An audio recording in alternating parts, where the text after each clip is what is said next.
A lonely farmer risks everything to buy the freedom of a captive Apache woman no one dared to save. But in the lawless Wild West, kindness can be more dangerous than cruelty. Why did he choose her? And what secret destiny now binds them together? Watch till the end, and don't forget to like, subscribe, and stay connected for more powerful Wild West stories. The dusty frontier town had grown silent as the sun dipped behind the red hills, casting long shadows over the cracked earth and weathered wooden buildings. In the middle of the old trading post stood a raised wooden platform where a lone Apache woman remained bound by unjust law and unpaid debt, treated as if her life could be sold like property.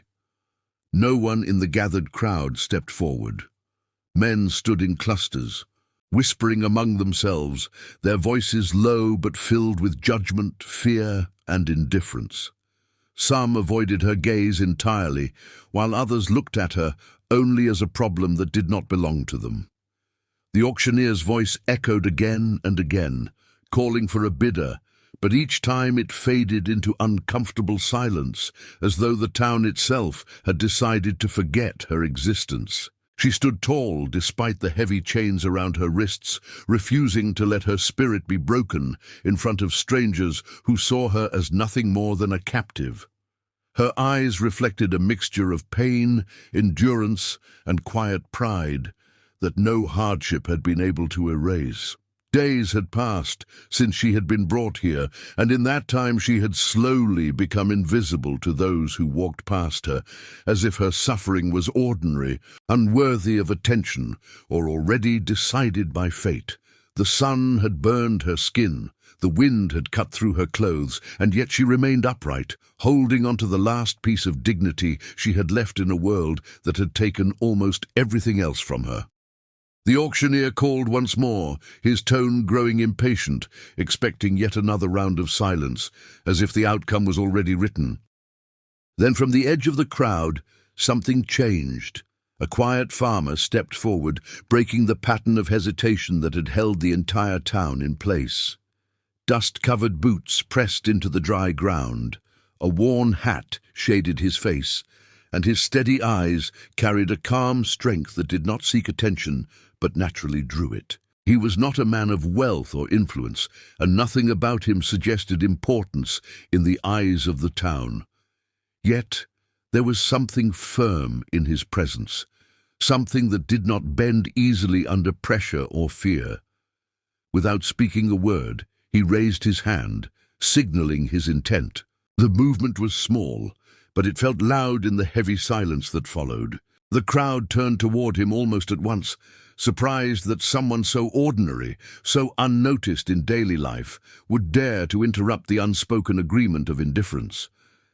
Murmurs spread quickly, some filled with disbelief, others with quiet criticism. A few shook their heads, unable to understand why a man like him would risk his standing for someone like her. But the farmer did not lower his gaze or step back. He remained still, focused, as if he had already made peace with whatever consequences might follow. In that moment, the woman on the platform lifted her head slightly, sensing a shift in the air around her. For the first time since she had been brought there, she looked at him not as a prisoner awaiting fate, but as a human being whose single act had begun to rewrite the ending of her story. The farmer placed his hard-earned savings on the rough wooden table, each coin carrying the weight of countless days spent working under a burning sun, fixing fences, planting crops, and surviving seasons that showed no mercy. His hands did not shake, but the silence around him grew heavier as people realized what he was doing. It was not a small amount for a man like him. Every piece of it was sacrifice, time, and endurance turned into metal. The auctioneer paused for a moment, almost as if waiting for someone to object or outbid him, but no one did. After a long hesitation, the deal was accepted. The gavel struck the wood with a sharp sound that echoed across the dusty yard, sealing a decision that would not be undone. The Apache woman was now free by law, but freedom in such a place did not mean safety, and everyone in the crowd understood that truth well. Immediately, whispers spread like fire through dry grass.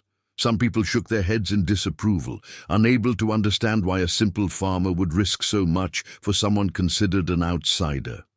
Others muttered harsh words, calling it foolish, dangerous, or even reckless. In those lawless lands, helping someone from a rival tribe was not seen as kindness. It was seen as invitation to trouble. Conflicts between settlers and Apache groups had left deep scars on both sides, and trust was something most people had long stopped believing in. Yet the farmer stood unmoved. He did not argue, defend, or explain himself. His silence itself was his answer, steady and unshaken, like the ground beneath his boots. He stepped forward and untied the ropes binding the woman's wrists. His movements were careful, not rough or hurried, as if he understood that even freedom needed gentleness after captivity. When her hands were finally free, he reached into his canteen and offered her water. There were no words exchanged, only actions that carried meaning deeper than speech. The Apache woman looked at him closely, studying his face, searching for signs of deception or hidden intent. In her experience, kindness often came with a price, yet something about him felt different. There was no greed in his eyes, no hunger for control, no expectation of reward. His silence was not empty. It was calm, grounded, and strangely trustworthy in a world where most voices were loud with lies. As the sun climbed higher into the sky, casting sharp light over the emptying crowd, the two began to walk away from the trading post.